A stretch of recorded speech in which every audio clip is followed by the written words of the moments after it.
আজকে ডাঙ্গারহাটে মিউনিসিপালিটির পক্ষ থেকে এক কর্মী সভা ডাকা হয়েছিল। এই কর্মী সভায় আমি কয়েকজন সমর্থক এবং দরদি ভাইকে নিয়ে মিউনিসিপালিটিতে অংশগ্রহণ করলাম।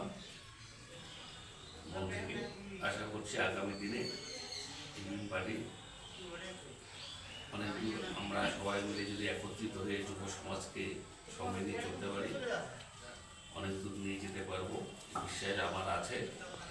এবং তার জন্য আমাদেরকে পরিশ্রম করতে হবে এবং প্রাথমিক অবস্থায় কিছু বাধা বিঘ্ন আসবে প্রত্যেকটা অঞ্চলে। আমাদেরকে কমিটি গ্রামে গ্রামে গিয়ে স্তরে কমিটি গঠনের মাধ্যমে সংগঠনটাকে প্রাথমিক অবস্থায় বাড়াতে হবে। সামনে বিধানসভা ভোট, সেই বিধানসভা ভোটের লক্ষ্যে আমাদেরকে এগোতে হবে। ইনশাল্লাহ আমার বিশ্বাস কুমারগঞ্জের মাটিতে আমরা একটা ভালো ফাইট দিতে পারবো।